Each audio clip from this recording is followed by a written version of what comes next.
नमस्कार, देश प्रदेश के इस खास सेगमेंट में आपका बहुत बहुत स्वागत है। मैं हूं आपके साथ जया कौशिक त्रिवेदी। सबसे पहले बात करते हैं बिहार की, जहां चुनाव बहुत जल्द होने जा रहे हैं और जैसे जैसे चुनाव नजदीक आ रहे हैं वैसे वैसे मंत्रियों और विधायकों को क्षेत्र का दौरा उनका तेज हो रहा है, अपने अपने क्षेत्र की याद आ रही है।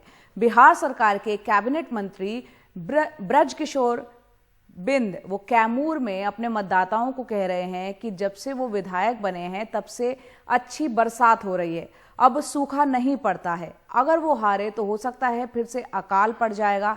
तो ये मंत्री जी का बयान है। वैसे एक और मंत्री प्रेम कुमार अपने क्षेत्र बिहार के औरंगाबाद गए तो स्थानीय लोगों ने विधायक के खिलाफ जमकर वहां पर नारेबाजी की और उन्हें वापस जाने के लिए मजबूर कर दिया। दिन वाले जब विधायक बनी बड़ा पहलवा अकाल पड़ जाता, धरना नहीं सुखा जाता। तो हमरे विधायकी में लक्षणियों होला ना, इतना बरखा बरसत आप केहू के धान मरल है जाता, तो हम हरली तीन जगह काले पड़ी। और अब बिहार में पूर्णिया के एक बैंक कर्मी पवन अग्रवाल के 30 साल के बेटे अंकित अग्रवाल की वर्जीनिया में संदिग्ध हालत में मौत हो गई। अंकित ओरेकल फाइनेंशियल सर्विस में बतौर इंजीनियर कार्यरत थे। परिवार वालों ने आरोप लगाया कि अंकित के मैनेजर, जो एक भारतीय ही हैं, उन्हें बहुत प्रताड़ित कर रहे थे। अंकित भारत लौटना चाहते थे लेकिन मैनेजर इसकी इजाजत नहीं दे रहे थे। अंकित दबाव में थे और परिवार वालों ने 19 जुलाई को ट्वीट करते हुए प्रधानमंत्री, गृह मंत्री, विदेश मंत्री समेत अमेरिका में भारतीय दूतावास को उनके खतरे में होने का संकेत भी दिया था, लेकिन कोई सुनवाई नहीं हुई। 21 जुलाई को अंकित का मोबाइल अचानक बंद हो गया। 22 जुलाई को पोयोटोप रिवर झील से उनका शव बरामद हुआ। अंकित ने 25 जुलाई के लिए वापसी का टिकट खरीद रखा था। अंकित के परिवार वाले अब उनके लिए न्याय की गुहार लगा रहे हैं।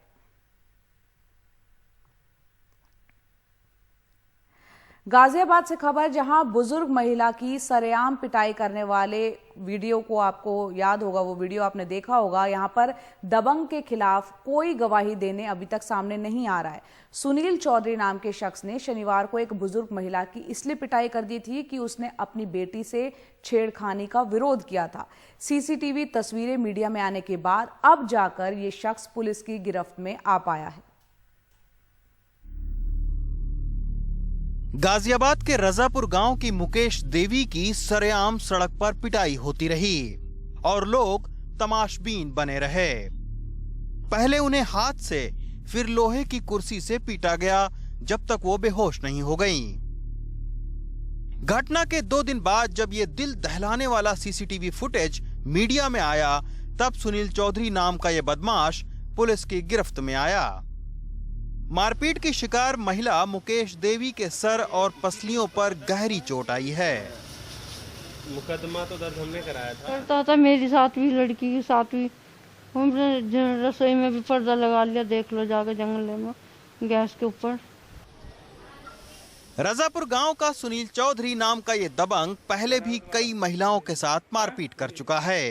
कई बार इसके खिलाफ पुलिस में शिकायत भी गई, लेकिन ऊंची पहुंच और पैसे के दम पर हर बार पुलिस की गिरफ्त से बच जाता था। सुनील चौधरी का खौफ ऐसा है कि अब भी इसके खिलाफ कोई गवाही देने नहीं आ रहा है। और आप देख लीजिएगा, इस कुर्सी का वजन 14-15 किलो। अगर कोई बोले इस कुर्सी से जान नहीं जा सकती तो वो खुद लगवा के देख ले एक कुर्सी। तो मैंने लिखा कि सुनील चौधरी ने मेरी माँ के साथ बदतमीजी की और उनके सर पे कुर्सी मारी, ठीक है। इसके बिहाफ पे उन्होंने साधारण धाराएं बना के और ये बोल दिया, क्योंकि मुझे बाद में पता लगा कि ये तो बहुत साधारण दफाएं हैं, इनमें कुछ नहीं होगा। इससे पहले भी 2-3 बार हमने चौकी के अंदर बताया कि ये ऐसे छेड़खानी करता है। मेरे दोस्त की सिस्टर है, उनके साथ गंदे शब्दों का प्रयोग करना। अच्छा, जो हमारी माता जी हैं उनके साथ अश्लील हरकत भी करने की कोशिश करना दूर से, तो ये उकसाने वाली बात है, बदतमीजी करना। ये कोई पहला मामला नहीं है जब पुलिस की नरमी से सुनील चौधरी जैसे बदमाशों के हौसले बढ़े हों। अगर समय रहते ऐसे लोगों के खिलाफ सख्त कार्रवाई हो तो शायद ऐसी बेरहम घटनाएं रोकी जा सकें। तो आप सोचिए कि इस शख्स का इतना ज़्यादा खौफ है और अपने पॉलिटिकल कॉन्टेक्ट की वजह से ये हमेशा बचता रहा, और यही वजह है कि लगातार महिलाओं के साथ में ये मारपीट करता रहा। और अब आप देखिए कि इतनी बुजुर्ग महिला के साथ में मारपीट की है, जिनकी हालत अभी बहुत ख़राब है, ठीक से बोल भी नहीं सकती। अभी उनका फिलहाल इलाज चल रहा है। गाजियाबाद से सचिन गुप्ता के साथ रवीश रंजन शुक्ला, एनडीटीवी इंडिया। और अब बात कोरोना की जांच को लेकर तरह तरह की लापरवाही की खबरें आ रही हैं। मध्य प्रदेश के धार जिले के निसरपुर ब्लॉक में 15 ऐसे लोगों की रिपोर्ट पॉजिटिव आ गई जिन्होंने जांच के लिए अपने सैंपल दिए ही नहीं थे। गांव-गांव में बनी जांच की टीम मध्य प्रदेश के टाना गांव पहुंची, मगर वहां सिर्फ 4 लोग ही सैंपल देने को तैयार हुए। लेकिन जांच करने गए अधिकारियों ने सैंपल रखने की ट्यूब में फर्जी नाम चिपका दिए और रिपोर्ट में सारे पॉजिटिव आ गए। केंद्र सरकार के कृषि अध्यादेशों का किसान पुरजोर विरोध कर रहे हैं। उन्हें इस बात का डर है कि अध्यादेश आने से उनको मिलने वाला न्यूनतम समर्थन मूल्य यानी एमएसपी खत्म किया जा सकता है। कांग्रेस जैसे विपक्षी दल तो इसके विरोध में थे ही, अब केंद्र सरकार में शामिल अकाली दल भी इसका विरोध कर रहे हैं। 60 साल के मेहर सिंह किसानों के एक प्रदर्शन से अभी लौटे हैं। मेहर सिंह पिछले 30 बरसों से धान और गेहूं की खेती कर रहे हैं, लेकिन नए अध्यादेशों ने उनको परेशान कर रखा है। अगर सरकार मंडी सिस्टम को खत्म कर देगी तो निजी कारोबारी किसानों को लालच देंगे और बाद में उपज के दामों पर उनका एकाधिकार हो जाएगा। किसान संसद में पेश किए गए 3 बिलों का विरोध कर रहे हैं और वो बिल हैं कृषि उत्पाद कारोबार और वाणिज्य अध्यादेश, जो मंडी सिस्टम से बाहर कारोबार को बढ़ावा देगा और इसके जरिए फूड प्रोसेसिंग प्लांट्स की तरह किसान सीधे ग्राहक को अपनी उपज बेच सकेंगे। आवश्यक वस्तु संशोधन अध्यादेश, जिसके जरिए सभी कृषि उत्पादों को जरूरी सामानों की कंट्रोल लिस्ट से बाहर किया जा सकेगा। दामों पर किसान अनुबंध और खेत सेवा अध्यादेश, जो ठेके पर खेती से जुड़ा है। किसान बिल का विरोध इसलिए कर रहे हैं क्योंकि मंडी सिस्टम से बाहर कारोबार को बढ़ावा मिलेगा और कई उत्पाद कंट्रोल लिस्ट से बाहर कर दिए गए हैं। किसानों को ठेके की खेती को लेकर भी आशंकाएं हैं। पंजाब और हरियाणा के किसान मंडी से बाहर बिक्री वाले पहले अध्यादेश का विरोध कर रहे हैं। हालांकि इसके जरिए आढ़तिये बाहर हो जाएंगे और किसानों को सीधा पैसा भी मिलेगा। दरअसल आज भी ज्यादातर किसान कैश के लिए आढ़तियों पर पूरी तरह से निर्भर रहते हैं और ज्यादातर किसानों को लगता है कि आढ़तियों के साथ काम करना आसान है बनिस्बत निजी कारोबारियों के। आढ़तियों के साथ उनका पीढ़ियों का रिश्ता चला आ रहा है। सेंट्रल गवर्नमेंट ने ये तीनों अध्यादेश पंजाब के लिए खतरनाक है। इनसे पूरा खेती सेक्टर उद्योगपतियों के हाथों में चले जाएगा। किसान ठेके की खेती में फंस जाएंगे और बाद में उनको अपनी जमीन से हाथ धोना पड़ सकता है। कॉर्पोरेट कराना करेगा। पंजाब के मुख्यमंत्री कैप्टन अमरिंदर सिंह अध्यादेशों का विरोध कर रहे हैं और उसका कारण ये भी है कि राज्य सरकार को तय दामों पर धान और गेहूं उठाने के लिए केंद्र से पैसा भी मिलता है। खेती किसानी से जुड़े जानकारों का कहना है कि अध्यादेश से पंजाब और हरियाणा के किसानों का कोई फायदा नहीं होगा, क्योंकि मंडी सिस्टम में उनको निश्चित दाम मिलने की सुविधा हासिल है। किसानों को डर है एमएसपी और मंडी सिस्टम खत्म हो जाएगा। उनकी चिंता वाजिब हो सकती है। एक बार जब निजी कंपनियां बाजार में आ गईं, तो किसान उनकी खरीदने की ताकत का मुकाबला नहीं कर पाएगा। सरकार को किसानों की मांगों पर ध्यान देना चाहिए। Continue to get MSP। किसानों और राजनेताओं के बीच इन कृषि अध्यादेशों को लेकर बहुत सारी मीटिंग हुई है, लेकिन इसका कोई नतीजा नहीं निकला है। अब किसानों का कहना है कि अगर सरकार इन अध्यादेशों को वापस नहीं लेती है तो वो पूरे देश में और अलग अलग राज्यों में जाकर संघर्ष भी करेंगे और रोड जाम भी करेंगे। चंडीगढ़ से मोहम्मद गजाली, एनडीटीवी इंडिया। औरंगाबाद की बात करते हैं, जहां प्याज का निर्यात बंद करने के सरकार के फैसले को लेकर किसान विरोध कर रहे हैं और इस मामले को लेकर बुधवार को औरंगाबाद में जिला कांग्रेस कमेटी ने प्रदर्शन किया। इस साल बारिश और बाढ़ की वजह से फसलों को खासा नुकसान पहुंचा। ऐसे में प्याज का निर्यात बंद करने के फैसले को लेकर किसानों में खासी नाराजगी है। हरियाणा के मौजूदा बीजेपी प्रदेश अध्यक्ष ओम प्रकाश धनखड़ ने 2014 के चुनाव में कहा था कि कुंवारे लड़कों की शादियां तक कराएंगे, तो काफी हंगामा हुआ था उनके इस बयान के बाद अब सरकार ने कुंवारे लड़के लड़कियों की शादी में मदद के लिए मिलन वेब पोर्टल की शुरुआत की है, जिस पर युवक युवतियां अपना रजिस्ट्रेशन CSC सेंटर पर जाकर करा रहे हैं। हरियाणा में अभी तक 286 लोग रजिस्ट्रेशन करवा चुके हैं। अब उत्तर प्रदेश के बुलंदशहर की बात करते हैं, जहां कोरोना महामारी के इस दौर में लोगों को इलाज के अभाव में खासी परेशानी इस वक्त झेलनी पड़ रही है। बुलंदशहर में एक 70 साल की बुजुर्ग महिला को गंभीर हालत में एम्बुलेंस नहीं लेने आई तो ठेले पर ही उनको अस्पताल ले जाना पड़ा।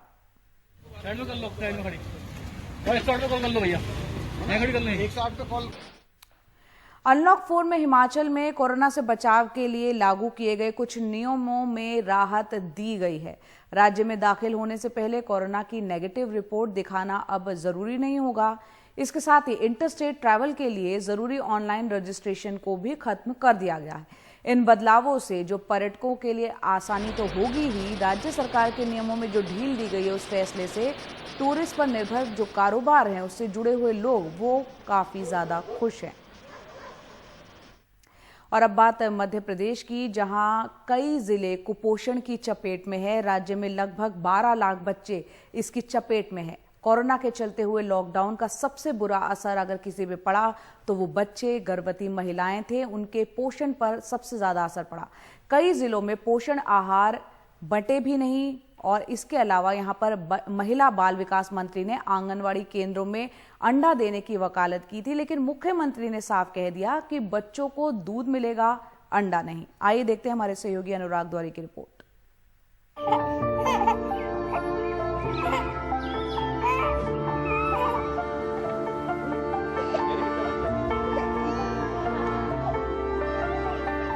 मध्य प्रदेश में 1 से 4 साल के आयु वर्ग के 54% बच्चे अनिमिक हैं। प्रदेश में 13% बच्चे मधुमेह के शिकार हैं, जबकि राष्ट्रीय औसत 10% से कम है। मध्य प्रदेश में 5 साल तक की आयु के लगभग 43% बच्चे कम वजन के हैं। फिर भी राज्य सरकार ने तय किया है कि आंगनवाड़ी केंद्रों में अंडे नहीं दिए जाएंगे। प्रदेश के अंदर सभी आंगनवाड़ी केंद्रों पर दूध का वितरण एक साथ किया जाएगा। पौष्टिक आहार, अंडा नहीं दूध। और उसी दिन भारतीय जनता पार्टी के कार्यकर्ता भी फल का वितरण करेंगे। इस तरह से सामूहिक रूप से ये दूसरे दिन 17 तारीख का कार्यक्रम जन्मदिन के दिन का प्रदेश के अंदर मनाया जाएगा। पहले कांग्रेस की सरकार में, अब बीजेपी से। मध्य प्रदेश की महिला एवं बाल विकास मंत्री इमरती देवी ने कुपोषण से निपटने के लिए आंगनवाड़ी केंद्रों में बच्चों को अंडे देने की प्रतिबद्धता जताई थी, लेकिन मुख्यमंत्री शिवराज सिंह चौहान इसके पक्ष में नहीं थे। प्रधानमंत्री नरेंद्र मोदी के जन्मदिन को बीजेपी सेवा सप्ताह के रूप में मना रही है। सरकार ने तय किया है कि कुपोषण दूर करने आंगनवाड़ी में दूध दिया जाएगा, तो मंत्री जी के सुर भी नरम हो गए हैं। अंडे की बात चलने के लिए जब मैं ये भी कहा था कि जो जिसको डॉक्टर अच्छा बताएंगे, दूध हो या बच्चे के लिए अंडा हो, हम चाहते हैं कि दूध अच्छी चीज़ है। अब बच्चों को अगर दूध मिलेगा तो बच्चों का कुपोषण दूर होगा। तो हमारे मुख्यमंत्री ने जो अच्छी चीज़ माननीय शिवराज सिंह चौहान ने, अगर दूध अच्छा है तो दूध देंगे। वो तो हमने पहले ही कहा था कि जो हमारे मुख्यमंत्री और डॉक्टर कहेंगे वो चीज़ देंगे। जानकार मानते हैं इस वक्त अलग अलग वजहों से दूध अंडे का विकल्प नहीं है। तो देखिए, अंडा अपने आप में एक बहुत महत्वपूर्ण विकल्प है, क्योंकि इसमें न केवल अच्छी गुणवत्ता का प्रोटीन मिलता है, बल्कि विटामिन सी के अलावा इसमें और अन्य पोषक तत्व इसमें उपलब्ध हैं। स्थानीय तौर पर ये मिल जाता है। इसमें उस तरीके की मिलावट की गुंजाइश नहीं है जैसी कि दूध में होती है। और मध्य प्रदेश में हम देख चुके हैं कि इसी तरीके की बहस के दौरान 2015 में भी यही वायदा किया गया था कि दूध दिया जाएगा, लेकिन वो दूध पाउडर जिस रूप में दिया गया उसमें दूषित पानी का इस्तेमाल किया गया। उसके कारण से कई समस्याएं पैदा हुई और समुदाय ने उसको स्वीकार नहीं किया। तो अपने आप में जब उपलब्धता की और हम सुरक्षा की बात करते हैं तो अंडा एक बेहतर विकल्प है। पोषण के नजरिए से भी एक बेहतर विकल्प है। ये तब हो रहा है जब कोरोना काल में वैसे भी बच्चे, गर्भवती माताओं के पोषण का स्तर गिरा है। विकास संवाद नाम की संस्था ने 6 जिलों में 45 दिनों तक पोषण आहार का अध्ययन कर एक रिपोर्ट जारी की है, जिसके मुताबिक बच्चों में रोजाना की आवश्यकता के हिसाब से 693 कैलोरी यानी 51% पोषण की कमी दर्ज की गई है। वहीं गर्भवती महिलाओं में रोजाना 2157 कैलोरी यानी 67% और स्तनपान कराने वाली महिलाओं में 2034 कैलोरी यानी 68% की कमी आई है। प्रदेश में चलने वाले विभिन्न पोषण और स्वास्थ्य कार्यक्रम 70 से 100% तक निष्क्रिय रहे हैं। रिपोर्ट में राज्य के 122 गांवों के परिवारों के पोषण का अध्ययन किया गया। पाया गया कि 35% परिवारों को इस दौरान कोई THR का पैकेट नहीं मिला, जबकि 38% परिवारों को 2 पैकेट ही मिले। 3 से 6 साल के 60% बच्चों को रेडी टू ईट फूड नहीं मिला। लॉकडाउन से पहले मां अपने बच्चे को औसतन 6 बार स्तनपान करवा रही थी, जो लॉकडाउन में बढ़कर 10 से 12 बार हो गया, जबकि उन्हें खुद पोषण नहीं मिल रहा था। प्राथमिक स्कूल के 58% बच्चों को मिड डे मील की जगह कोई भोजन भत्ता नहीं दिया गया। बुधवार को सरकार ने 37 लाख लोग जो राष्ट्रीय सुरक्षा अधिनियम के अंतर्गत पात्र नहीं हैं, उन्हें पात्रता पर्ची जारी की ताकि उन्हें भी सरकारी राशन मिल सके। हालांकि जानकार कहते हैं अब राशन के साथ पोषण की जरूरत है। मध्य प्रदेश सरकार कुपोषण को केवल आंगनवाड़ी केंद्र के कार्यक्रम तक ही सीमित विषय ना देखे और बल्कि इसमें ये भी हम कल्पना कर सकते हैं कि मुख्यमंत्री ये घोषणा करें कि अब राशन की दुकान से दाल और तेल का वितरण किया जाएगा ताकि बच्चों को अच्छी गुणवत्ता का फैट मिल सके, अच्छी गुणवत्ता का प्रोटीन मिल सके। और दूध अपने आप में एक बहुत अच्छा विकल्प नहीं है, ये केवल एक तरीके से अंडे की बहस को एक तरीके से भटकाने की कोशिश कहीं ना कहीं नज़र आती है। कुछ दिन तक ये प्रक्रिया चलेगी और उसके बाद ये ख़त्म हो जाएगी। बतौर कांग्रेस की महिला बाल विकास मंत्री इमरती देवी जब आंगनवाड़ी केंद्रों में अंडे देने का प्रस्ताव लेकर आई थीं, तब उस वक्त बीजेपी के नेता प्रतिपक्ष ने कहा था कि बच्चे अगर अंडे खाएंगे तो नरभक्षी बन जाएंगे। हम ये नहीं जानते कि अंडे खाने वाले कितने बच्चे देश में नरभक्षी हैं, लेकिन इतना ज़रूर जानते हैं कि मध्य प्रदेश में 40% से ज़्यादा बच्चे कुपोषित हैं। फिर भी अपनी थाली दूसरों पर थोपने का खेल चल रहा है। वैसे इस खबर के सियासी मायने भी हैं। मुख्यमंत्री ने बता दिया है कि सरकार में सिंधिया समर्थकों का रसूख कितना है। भोपाल से कैमरा पर्सन रिजवान खान के साथ अनुराग द्वारी, NDTV इंडिया।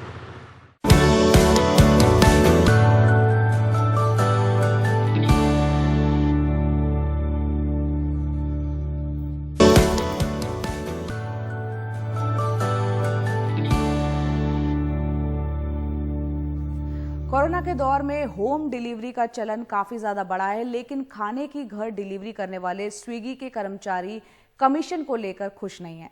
हैदराबाद में स्विगी के करीब 2000 डिलीवरी एग्जीक्यूटिव हैं जो डिलीवरी पर मिलने वाले कमीशन जो कम मिल रहा है उससे नाराज हैं। इनके मुताबिक लॉकडाउन में डिलीवरी पर मिलने वाले 35 रुपए को कम करके 15 रुपए कर दिया गया है, जिससे उनकी आय पर काफी ज्यादा फर्क पड़ा है। पेट्रोल की बड़ी कीमतों को देखते हुए इनकी मांग है कि डिलीवरी पर मिलने वाला कमीशन दूरी के हिसाब से तय किया जाए, जिससे पेट्रोल पर होने वाला खर्च निकल सके। भारतीय समाज में किन्नरों की जिंदगी हाशिए पर ही रही है, लेकिन पितृपक्ष के अंतिम दिन वाराणसी में किन्नरों ने पिंडदान किया तो अपने साथियों और कोरोना की चपेट में आए लोगों को वो नहीं भूले। उन्होंने अपने साथियों का तो पिंडदान किया ही और कोरोना में जान गंवा चुके लोगों का श्राद्ध कर संजीदगी के साथ अपने मानवीय पहलू को सबके सामने रख दिया। वाराणसी के पिशाच मोचन घाट पर अपने साथियों के श्राद्ध कर्म में जुटे किन्नर ये अपने महामंडलेश्वर के साथ यहाँ पहुँचे हैं। किन्नर समाज के लोग जो चले गए उनके लिए कर रहे हैं। और इस साल हमारे अभी कुछ 12 दिन पहले ही हमारी सहेली एकता जोशी का मर्डर हुआ है दिल्ली में, उसकी आत्मा की शांति के लिए। लगभग 3 घंटे चला यह श्राद्ध कर्म। इन्होंने कोरोना से मारे गए लोगों का भी तर्पण किया। इनका मानना है कि किन्नर का अपना घर नहीं होता, पूरा समाज ही इनका परिवार है। कोरोना पीड़ित जो मर्द औरत किन्नर कोई भी चला गया इस दुनिया को छोड़ के, और जिनका अच्छे से अंतिम संस्कार और उनका श्राद्ध और तर्पण नहीं हो पाता, हमने सबके लिए किया है। विश्वास में ही सब कुछ है और मेरा विश्वास बड़ा अडिग है और प्रभु और मेरे सच्चिदानंद स्वरूप में और मेरे महाकाल हर एक चीज़ को कबूलेंगे। हम स्वार्थ के लिए नहीं कर रहे, हम समाज के लिए कर रहे। यह परंपरा 2016 से किन्नर अखाड़े ने शुरू की। हर 2 साल पर अकाल मौत से मरे अपने साथियों के साथ समाज के उन लोगों का भी तर्पण करते हैं जिनका कोई नहीं। ये ऐसी पूजा है जिसमें अज्ञात नाम गोत्रा नाम ये किसी के नाम से नहीं होती है। अगर ये सामूहिक है, अगर मेरा भी मन करना चाहे तो मैं भी ये श्राद्ध कर सकता हूँ और मेरे हाथों से जिसको जिसको मुक्ति पाना हो वो मुक्ति पा सकते हैं। श्राद्ध का मतलब श्रद्धा। मैंने श्रद्धा से किसी का भी नाम ले लिया। अगर मैंने गौ को रखा है, गौ का भी श्राद्ध किया, श्रद्धा से किया, तो उसको भी मुक्ति मिलना है। यहाँ आकर पता चलता है कि जिस समुदाय को समाज हिकारत से देखने का आदी रहा है, वह मौत तक आकर समाज का हाथ अपनी ममता से पकड़ता है। अकाल मृत्यु है अपने साथियों का मोक्ष की कामना के लिए श्रद्धा और तर्पण कर रहे किन्नर समाज की आस्था बताती है कि सिर्फ एक माँ के पेट से जाए हुए किसी व्यक्ति को इस तरह के कर्मकांड का अधिकार नहीं मिलता, बल्कि अगर वो उसका असल में शुभेच्छु है और सच्चे मन से करना चाहता है तो कोई भी इस श्राद्ध कर्म को कर सकता है। वाराणसी से पुरुषोत्तम के साथ अजय सिंह, NDTV इंडिया।